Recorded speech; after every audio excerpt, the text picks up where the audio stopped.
Hello everyone, welcome back to 20 minute series basis of classification part 2। हमने basis of classification part 1 कर लिया है and I hope you have enjoyed that. So ये हमारी थी first slide जिसमें हमने animal kingdom basis of classification अपनी हेडिंग लिखी थी। आई नो अभी आप लोगों को मेरे चैनल को लेकर बहुत सारी कंफ्यूजन हो रही होगी कि किस तरह से सिलेबस होगा, क्या पैटर्न है, कौन सा पहले होगा कौन सा बाद में होगा। डोंट बी कंफ्यूज्ड, पूरा प्लान आप लोगों के साथ शेयर किया जाएगा एंड उसमें कोई कंफ्यूजन नहीं होगी। With detail, with series, with playlist आप लोगों को सब कुछ शेयर किया जाएगा, even notes and even PDF of the presentation. Okay, तो चलिए लेट्स स्टार्ट करते हैं। आज का हमारा जो है बेसिस ऑफ क्लासिफिकेशन सीरीज 2 हमें करनी है, पार्ट 2 हमें करना है। तो यहाँ पे ये हमारा इंट्रोडक्शन का पार्ट था और जहां तक कि आप लोग देख सकते हैं हमने कहाँ तक कर लिया था, हम एक बार पहले वो देख लेते हैं। सो बच्चे, लास्ट स्लाइड में हमने लेवल ऑफ ऑर्गेनाइजेशन और सिमेट्री यहाँ तक कंप्लीट कर लिया था। Level of organisation with a story मैंने आपको एक्सप्लेन किया था, also a symmetry we have explained. तो आज हम पूरा जो नीचे का बचा हुआ पार्ट है, that presence of germ layer, coelom, segmentation, notochord, type of circulatory system, type of digestive tract, ये सब कंप्लीट करने वाले हैं। चलिए स्टार्ट करते हैं। यहाँ जैसे कि जर्म लेयर्स को मैंने एक्सप्लेन किया है, देखिए यहाँ पे जर्म लेयर्स क्या है। Three primary layers of cells during early embryonic development. Early embryonic development क्या होता है कि बच्चा जब एम्ब्रियो की स्टेज में होता है, एम्ब्रियो जब बढ़ रहा होता है, उसको क्या बोलते हैं? Early embryonic development. ठीक है। Essential in development of all multi cellular organisms. जितने भी मल्टी सेलुलर ऑर्गेनिज्म बने सब इन्हीं लेयर की हेल्प से बने हैं, कुछ एक्टोडर्म एंडोडर्म की और कुछ इन तीनों लेयर्स की हेल्प से। और ये तीन लेयर कौन कौन सी है? Ectoderm, endoderm and mesoderm. अब इन तीन लेयर्स के बेसिस पे दो टाइप के ऑर्गेनिज्म होते हैं। जैसे कि मैंने आपको बताया ना कि किसी किसी ऑर्गेनिज्म में मीजोडर्म नहीं होती या कुछ डिफरेंट फॉर्म में होती है, और किसी किसी ऑर्गेनिज्म में मीजोडर्म अच्छे से होती है, पूरी डिफरेंशिएटेड होती है। तो इन्हीं के बेस पे, है ना, इन्हीं तीन लेयर के बेस पे क्या होता है, दो टाइप के ऑर्गेनिजम्स को अलग किया गया है जिससे हम पहचान सके कि इस ऑर्गेनिज्म में ये चीज है, इस ऑर्गेनिज्म में ये चीज है। तो चलिए देखते हैं वो दो टाइप के ऑर्गेनिज्म कौन कौन से हैं। बेटा, नेक्स्ट जो हम स्टार्ट करेंगे ना, वो जर्म लेयर स्टार्ट करेंगे, बट जर्म लेयर्स को स्टार्ट करने से पहले मैं एक बार आप लोगों को ये पिक्चर, ये डायग्राम से एक्सप्लेन करना चाहती हूँ कि एक्चुअल में होता क्या है। तो ये देखिए, ये जो डायग्राम है ये डेवलपमेंट ऑफ एम्ब्रियो शो कर रहा है, जो आगे जाके ऑर्गेनोजेनेसिस, यानी कि एक जब बेबी फॉर्म होता है तो किस तरह के उसके ऑर्गन बनते हैं, किस तरह से पूरा प्रोसेस होता है, ये उसके स्टार्टिंग सीरीज को रिप्रेजेंट कर रहा है। तो यहाँ देखिए, सबसे पहले हमारे पास एग है हमारे पास। Wait for a second. ये वाला जो है ये हमारे पास एग है। ठीक है। कि ये एग कैसे बनता है, एग किस तरह से बनता है? फीमेल का फीमेल गैमेट एग होता है, इतना तो आप लोग जानते हैं, रिप्रो में पूरा पढ़ेंगे, अगर नहीं भी जानते हैं तो प्रॉब्लम नहीं है। ठीक है। उसके बाद जो नेक्स्ट हमारा पार्ट है दैट इज जाइगोट। अब देखो जाइगोट कैसे बनता है। एग जो है वो हमारा फीमेल गैमेट है, जब फीमेल गैमेट के साथ मेल गैमेट यानी कि स्पर्म का फ्यूजन होता है, that results in the formation of zygote which is a diploid cell. अब जाइगोट ही पहली ऐसी सेल है बेटा जो आगे जाके कंप्लीट बेबी का फॉर्मेशन करती है, चाहे वो किसी एनिमल में हो, चाहे किसी प्लांट में हो, किसी में भी हो, जाइगोट आगे जाके पूरा कंप्लीट बेबी का फॉर्मेशन जाइगोट एक सिंगल सेल की हेल्प से होता है। ठीक है। अब जैसे कि यहाँ दिखाया गया है, जाइगोट देखिए नेक्स्ट स्टेज में क्या कर रहा है, टू सेल में डिवाइड हो रहा है। अभी तक के जाइगोट वन सेल था, सिंगल सेल था, आगे जाके वो दो सेल्स में डिवाइड हुआ। नेक्स्ट सीरीज में क्या हो रहा है, आगे जाके वो फोर सेल्स में डिवाइड हुआ। ठीक है। उसके बाद मोड्यूला की स्टेज आ गई जहां पे जाके वो 16, 32 इस तरह से सेल्स बनाएगा। और लास्ट में यहाँ जो हमारी इंपॉर्टेंट स्टेज है दैट इज ब्लास्टोसिस्ट। अब ब्लास्टोसिस्ट क्या होता है बेटा, डिवाइड करने के बाद जब 64 सेल स्टेज आती है तब जाकर क्या बनता है, ब्लास्टोसिस्ट बनता है। अब ब्लास्टोसिस्ट में यहाँ आपको बीच में रेड कलर से कैविटी दिख रही होगी, ये वाली, है ना, जहाँ पे कोई भी सेल्स प्रेजेंट नहीं है, ये ब्लास्टोसिस्ट की कैविटी है। और इस कैविटी को क्या बोलते हैं हम, ब्लास्टोसील बोलते हैं। ठीक है।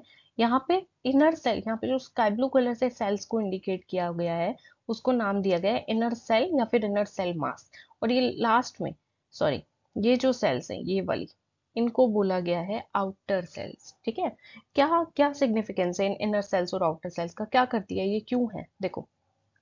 ये जो इनर सेल्स है बेटा और जो आउटर सेल्स है, अभी तक मैंने आपको बताया कि जाइगोट में एक सेल थी, उसने आगे जाके 2 बनाई, 4 बनाई, 16 बनाई, 8 बनाई, ऐसे करके बहुत सारी सेल्स बना ली। इवन 64 सेल्स तक उसने फॉर्मेशन कर लिया। ये जो सेल्स है ना जाइगोट की, जब ये बहुत सारी सेल्स हो जाती है, इवन 64 से भी ज्यादा सेल्स हो जाती हैं, तो उस मास ऑफ सेल्स को हम नाम देते हैं ब्लास्टोसिस्ट। ठीक है। अब इस ब्लास्टोसिस्ट में एक नया चेंज आता है। क्या आता है?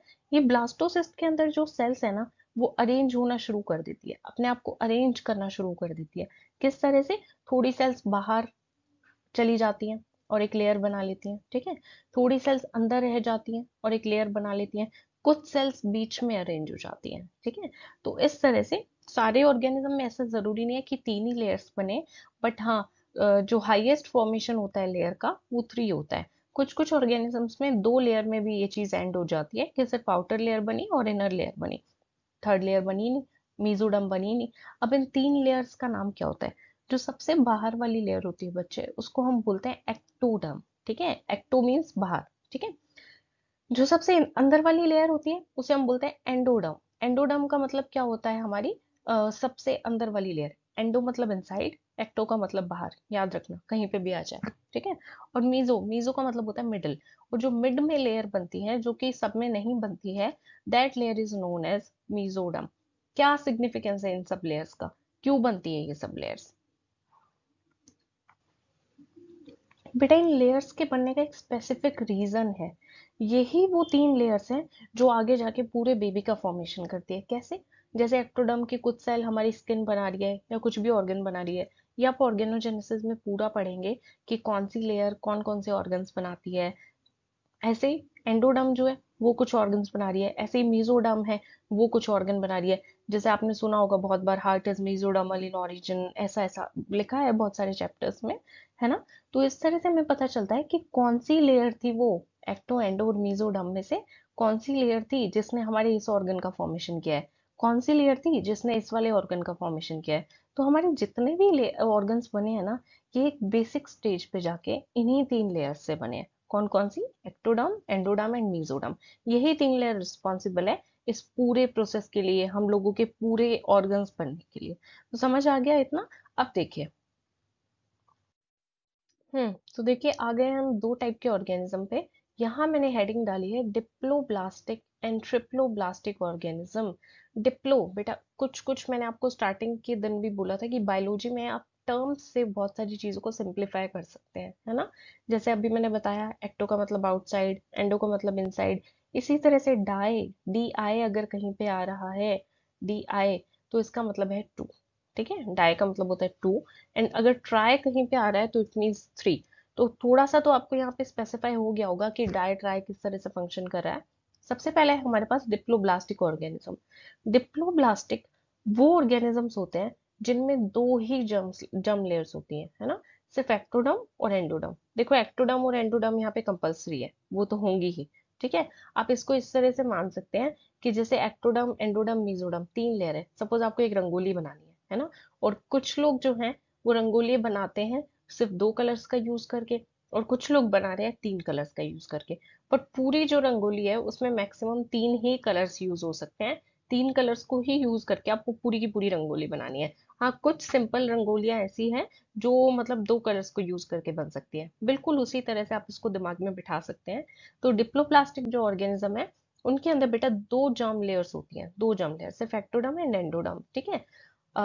और यहाँ पे जो मीजोडर्म की जगह है, ये देखते हैं पिंक वाला पार्ट, दिस वन पिंक वाला पार्ट, मीजोडर्म की जगह यहाँ पे एक सॉलिड टिश्यू की फॉर्म में एक सॉलिड लेयर प्रेजेंट होती है, that is known as mesoglea. Mesoglea क्या है? कि जैसे एडवांस ऑर्गेनिज्म में तो मीजोडर्म प्रेजेंट थी, अच्छे से वेल डिफाइंड मीजोडर्म है, सेल्स वाली, है ना। लेकिन जो कुछ प्रीवियस ऑर्गेनिज्म थे, कुछ जो मतलब पूरी तरह से एडवांस नहीं बने थे, उन ऑर्गेनिज्म में मीजोडर्म बन नहीं पाई थी, और एक सॉलिड लेयर प्रेजेंट थी जिसको हमने नाम दिया मीजोग्लिया। जैसे मैंने यहाँ पे डिफाइन भी किया है, अनडिफरेंशिएटेड लेयर। अनडिफरेंशिएटेड लेयर मतलब पूरी तरह से वो डिफरेंशिएट नहीं हो पाई। ठीक है। थर्ड सेकंड आता है ट्रिप्लोब्लास्टिक ऑर्गेनिज्म। सीधे सीधे पता लग रहा है, ट्राई मतलब 3। 3 जर्म लेयर होंगी यहाँ पे, एक्टोडर्म, एंडोडर्म एंड मीजोडर्म। और mesoderm as differentiated layer. Mesoderm यहाँ पे पूरी तरह से डिफरेंशिएट हो चुकी है। दिख रहा होगा आपको यहाँ सेल्स की फॉर्म में मीजोडर्म प्रेजेंट है। यहाँ पे जहाँ पे देखिए मैं मार्क लगा रही हूँ, सेल्स की फॉर्म में मीजोडर्म प्रेजेंट है। जैसे एक्टोडर्म एंडोडर्म में सेल्स हैं, वैसे ही यहाँ पे मीजोडर्म में भी सेल्स हैं। और इस साइड देखिए आप, ए जो पार्ट है यहाँ पे देखिए, ये वाला जो पार्ट है, ये वाला, यहाँ पे कोई सेल्स नहीं दिखाई दे रही, बस एक लेयर दिखाई दे रही है। कुछ तो फिल्ड है, कुछ जेली जैसा कुछ तो फिल्ड है, बस ये दिखाई दे रहा है ना। बाहर वाली लेयर को यहाँ पे मार्क भी किया हुआ है एक्टोडर्म, अंदर वाली जो लेयर है एंडोडर्म, और बीच वाली इधर मीजोग्लिया, है ना। और यहाँ पे मीजोडर्म, ठीक है। ये बीच वाला स्पेस क्या है, ये क्या है, ये क्या है बेटा, किसी को मालूम है ये क्या है? ये मैं आगे जाके नेक्स्ट टॉपिक जो हमारा आएगा उसमें आप लोगों से पूछूंगी कि ये क्या है, क्या सिग्निफिकेंस है इसका, क्यों है ये स्पेस, ठीक है। तो यहाँ पे आप लोग देख लीजिए एक बार, डिप्लोब्लास्टिक और टिप्रोब्लास्टिक ऑर्गेनिज्म तक हम लोग कंप्लीट कर चुके हैं। चलते हैं नेक्स्ट स्लाइड पे। नेक्स्ट आ जाते हैं बॉडी प्लान पे। बॉडी प्लान मतलब यहाँ पे क्या है, टाइप ऑफ डाइजेस्टिव सिस्टम, कि किस टाइप की डाइजेस्टिव ओपनिंग्स या किस टाइप का डाइजेस्टिव सिस्टम यहाँ पे प्रेजेंट है ऑर्गेनिजम्स में। बेटा देखो, पूरे एनिमल किंगडम में हम अलग अलग ऑर्गेनिजम्स को पढ़ रहे हैं। मैंने स्टार्टिंग में आपको बताया था कि इतने ऑर्गेनिजम्स को एक साथ पढ़ पाना पॉसिबल नहीं है। तो हमने क्या किया है, कुछ कुछ कैटेगरीज बना दी है कि इन ऑर्गेनिजम्स में इस टाइप का डाइजेस्टिव सिस्टम, इन ऑर्गेनिजम्स में ये डिप्लोब्लास्टिक है, ट्रिप्लोब्लास्टिक है, कौन कौन सी जर्म लेयर प्रेजेंट है, तो हम उनको क्लासिफाई कर देते हैं एक तरह से, तो इजी हो जाता है हमारे लिए पढ़ना। तो यहाँ पे हम टाइप ऑफ डाइजेस्टिव सिस्टम से ऑर्गेनिजम्स को क्लासिफाई करेंगे। दो टाइप के ऑर्गेनिजम्स है यहाँ पे, based on type of digestive system. तो पहला डाइजेस्टिव सिस्टम है हमारे पास यहाँ पे blind sac digestive system. Blind, blind मतलब यहाँ पे अंधा बिल्कुल भी नहीं है। ब्लाइंड का मतलब यहाँ पे है, ब्लाइंड मतलब बायोलॉजी में जब कहीं आता है तो दैट मीन्स कि ब्लाइंड मतलब सिंगल ओपनिंग, है ना। एक ही ओपनिंग है बॉडी में, या किसी भी चीज में ब्लाइंड आ रहा है तो it is related with single opening. ध्यान रखेंगे आप लोग, यहाँ डेफिनेशन में लिखा भी है, single opening that serves both as mouth in the anus. और ऐसे डाइजेस्टिव सिस्टम को हम इनकम्प्लीट डाइजेस्टिव सिस्टम कहते हैं। कौन सा डाइजेस्टिव सिस्टम कहते हैं? Incomplete digestive system. मतलब क्या है यहाँ पे, ब्लाइंड सेक डाइजेस्टिव सिस्टम में क्या होता है कि इस टाइप के जो एनिमल्स होते हैं, इस टाइप के जो ऑर्गेनिजम्स होते हैं, उनकी बॉडी में एक ही ओपनिंग होती है, उसी से वो खाना खाते हैं और उसी से अपना वेस्ट बाहर निकाल देते हैं। देखो यहाँ पे दिख रहा है, फूड आ रहा है, ठीक है, फिर वेस्ट चला जा रहा है, एक ही ओपनिंग है, एक ही ओपनिंग है। कुछ कुछ घर होते हैं ना, कुछ कुछ घर तो ऐसे होते हैं जिनमें डबल साइडेड मतलब डोर होता है, एक एंट्री डोर होता है, एक एग्जिट डोर होता है ना, इस तरह से होता है ना। और कुछ बहुत से, मतलब कुछ नहीं, बहुत से घर ऐसे होते हैं जिनमें सिंगल डोर होता है, वही एंट्री के लिए होता है, वही एग्जिट के लिए होता है। सेम इसी तरह है यहाँ पे कि फूड इसी पोर से एंटर करेगा, पोर मतलब ये जो ओपनिंग है, दिस ओपनिंग इज पोर, ठीक है। और वेस्ट भी इसी ओपनिंग से बाहर जाएगा। हमारा जो डाइजेस्टिव वेस्ट होता है, जो भी फीकल मटेरियल होता है, जो भी अनडाइजेस्टेड फूड बच जाता है, वो सब वेस्ट में आता है। खाना भी इसी ओपनिंग से लेंगे और वेस्ट को भी इसी ओपनिंग से बाहर निकाल देंगे। सुनने में थोड़ा गंदा लग रहा होगा ना, बट इट्स ओके, हमारे अंदर ऐसा नहीं होता है। ये किसके अंदर होता है? सीलेंट्रेटा से प्लेटी हेलमिंथीज में। सीलेंट्रेटा फाइलम है हमारा, उसके नेक्स्ट कौन सा है? प्लेटी हेलमिंथीज है।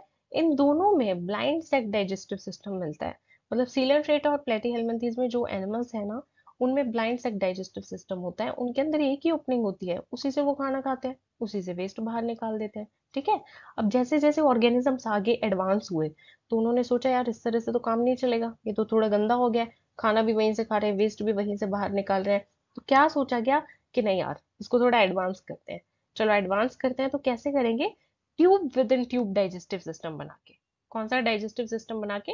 Tube with in tube digestive system बना के। ट्यूब विद इन ट्यूब को अब आप कैसे समझोगे? एक पाइप है आपके पास, पाइप जो होता है, कोई भी पाइप होता है, उसकी दो ओपनिंग होती है, एक एंड इधर होता है, एक एंड इधर होता है। ये बिल्कुल पाइप की तरह है, ठीक है। एक एंड ऊपर, एक एंड नीचे, बिल्कुल tube with in tube body plan बिल्कुल वैसा है। और इस तरह के डाइजेस्टिव सिस्टम को हम कंप्लीट डाइजेस्टिव सिस्टम कहते हैं। कौन सा डाइजेस्टिव सिस्टम कहते हैं? Complete digestive system. पाइप में ऐसा ही होता है ना, एक साइड से पानी डालो दूसरी साइड से निकल जाएगा, बिल्कुल वैसा ही है ये। हमारी एलिमेंट्री कैनाल ऐसी ही है, उसका एक पार्ट माउथ है, दूसरा पार्ट एनस है। माउथ से हमने खाना डाला, बीच में जो भी प्रोसेस होना था वो हुआ, और वेस्ट एनस से बाहर निकल गया, ठीक है। तो यहाँ पे tube with in tube digestive system में क्या होगा, दो सेपरेट ओपनिंग होगी, एक इंजेशन के लिए, इंजेशन मतलब खाने के लिए, जिसको हम माउथ बोलते हैं, और एक एलिमिनेशन के लिए। एलिमिनेशन के लिए कौन सी ओपनिंग होती है? एनस। मतलब एलिमिनेशन मतलब वेस्ट को बाहर निकालना, इंजेशन मतलब फूड को अंदर लेना, ठीक है। जो जो टर्म्स आपको क्लियर नहीं है वो जब भी आप लेक्चर देख रहे हैं एक नोटबुक में लिख सकते हैं, या फिर मुझसे पूछ सकते हैं या कमेंट कर सकते हैं, जैसा भी आप लोगों को ठीक लगे। हर एक डाउट आप लोगों का क्लियर होगा यहाँ पे। तो इंजेक्शन हुआ माउथ के लिए, एलिमिनेशन हुआ एनस, सॉरी, इंजेक्शन के लिए हुआ माउथ, एलिमिनेशन के लिए हुआ एनस। ठीक है। दो ओपनिंग हो गई, एक पाइप की तरह बॉडी प्लान है इन लोगों का। ठीक है। और ये किस में होता है? एस्की हेलमिंथेस से कॉर्डेट्स में। एस्की हेलमिंथेस से कॉर्डेट्स के बीच के जो भी ऑर्गेनिज्म है, या स्केलमेंथीज से आगे के एनिलिडा, आर्थ्रोपोडा, कॉर्डेटा, जो भी ऑर्गेनिजम्स है, इन सब में ये वाला प्लान है। यहाँ देखो, यहाँ शो भी किया हुआ है। एक एक ओपनिंग से फूड आ रहा है, बीच में कुछ कुछ हो रहा है जो भी होना है। ठीक है। और लास्ट से एक ओपनिंग से वेस्ट बाहर निकल जा रहा है। ठीक है। तो क्लियर हुआ कि आप लोगों को दिख भी रहा होगा, ऐसा लग रहा है ना बीच में एक पाइप डाल दिया है। बिल्कुल वैसे ही एक से अंदर आएगा, एक से बाहर चला जाएगा। क्लियर? तो ये था हमारा बॉडी प्लान।